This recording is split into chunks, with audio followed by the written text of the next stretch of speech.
brings us to the 10-minute rule motion. Dr Al Pinkerton. Thank you, Madam Deputy Speaker.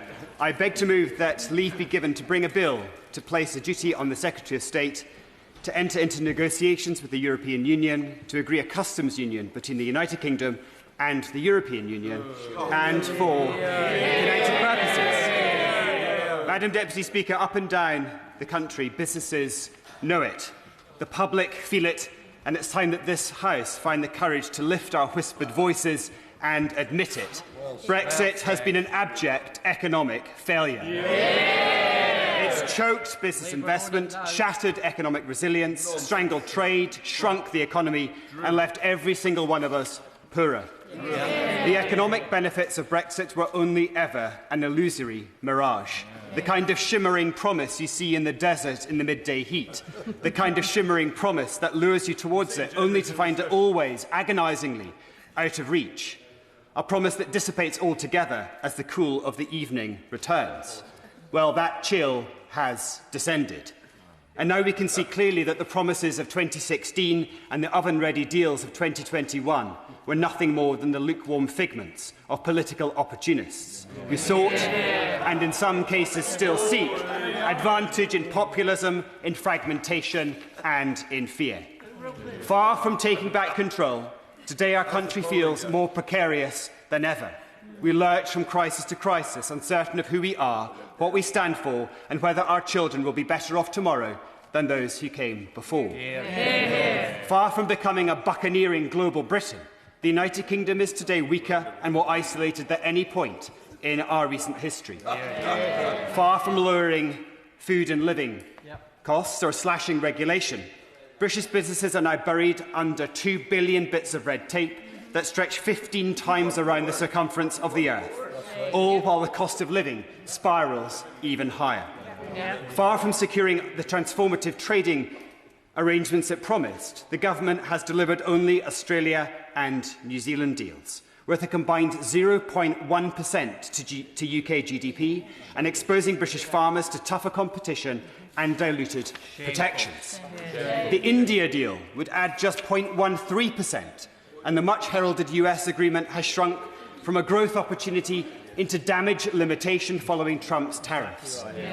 Meanwhile, Madam Deputy Speaker, we've erected new barriers with our largest market, the European Union, which continues to represent around half our global trade. The result? Tiny wins at the margins and a massive permanent hit at the core. That is not global Britain, nor was it ever going to be. It's economics by consolation prize, and the country is paying the price. Just last month, the National Bureau of Economic Research, a leading US think tank, published a decade-long analysis concluding that Brexit has reduced UK GDP by between 6% and 8%. The House of Commons Library shows that Brexit is now costing the Treasury up to £90 billion every single year in lost tax receipts, money that could be supporting our NHS, our defence spending and our public services. In practical terms, Madam Deputy Speaker, the average Briton today is between £2,700 and £3,700 worse off than if we had remained in the European Union. That is the reality of the Conservatives' botched Brexit deal. So let me put this plainly, Madam Deputy Speaker. The most dishonest campaign in modern British political history promised that Brexit would save £350 million a week. Instead, Brexit is now costing this country £250 million every single day. That is why we have the highest tax burden in 70 years. That is why families face sky-high bills. That is why we remain trapped in a cost-of-living crisis.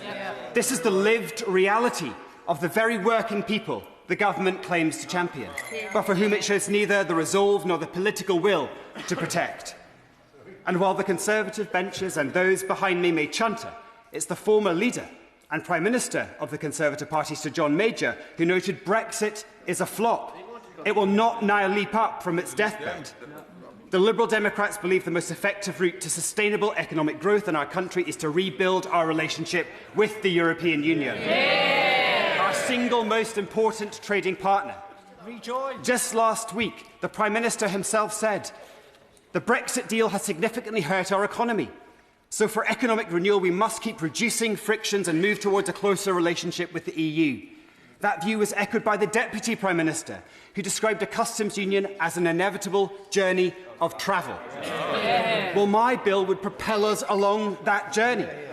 It proposes a UK-EU customs union covering most goods with a formal mechanism for UK consultation on new EU trade deals that affect us. It would lift the man-made constraints that are strangling our small and medium-sized enterprises, many of which have stopped trading with Europe altogether. This bill is on the side of British business. The Federation of Small Business is clear. The greatest burdens fall on firms with the fewest resources to adapt. Crocus, one of the largest horticultural businesses in the UK, based in my Surrey Heath constituency, tell me that trade barriers are adding friction, inflating supply chain costs and causing damaging delays at our borders. Others warn British-developed innovations risk being lifted and relocated to the continent. British ideas, nurtured by British universities, lost because electoral expediency was placed above economic reality. Now, even if the government stayed within their own self-defeating red lines, which merely replicate, of course, Theresa May's failed framework, a better deal with Europe could generate £25 billion extra per year for the Treasury. But the British public and British businesses want this government to go further and to go faster. At a time when ONS data shows rising numbers of young Britons leaving to work overseas, we have a national duty to support growth, to ease household pressure and give young people a compelling reason to build their futures here in the UK. As my party's former Northern Ireland spokesperson, I worked across the political divide to consider the practical implications of the Windsor framework. Red lanes, green lanes, parcel movements across the Irish Sea. These barriers still hamper our internal market. A bespoke customs union would cut costs, smooth trade and reduce daily frictions for businesses in Northern Ireland. Those who value the union should see more clearly than anyone that cooperation strengthens it far more than isolation ever could. Madam Deputy Speaker, you do not strengthen the British economy by raising barriers on the market that takes 41% of our exports. You strengthen it by removing the barriers created so a weak Prime Minister could pretend to be tough. A survey by the British Chambers of Commerce shows nearly half of exporters cite customs procedures as their biggest barrier, and 39% cite documentation complexity. The message from businesses is unambiguous. Reduce friction and unleash growth.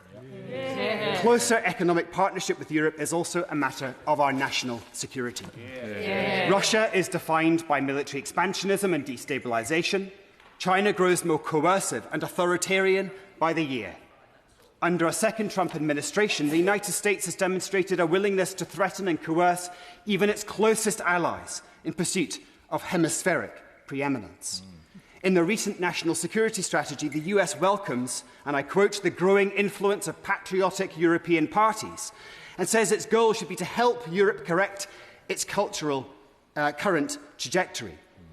A clear signal of intent to interfere in allies' domestic politics. In an increasingly fractious multipolar world, we must stand closest with those who share our values, our trade and our common security.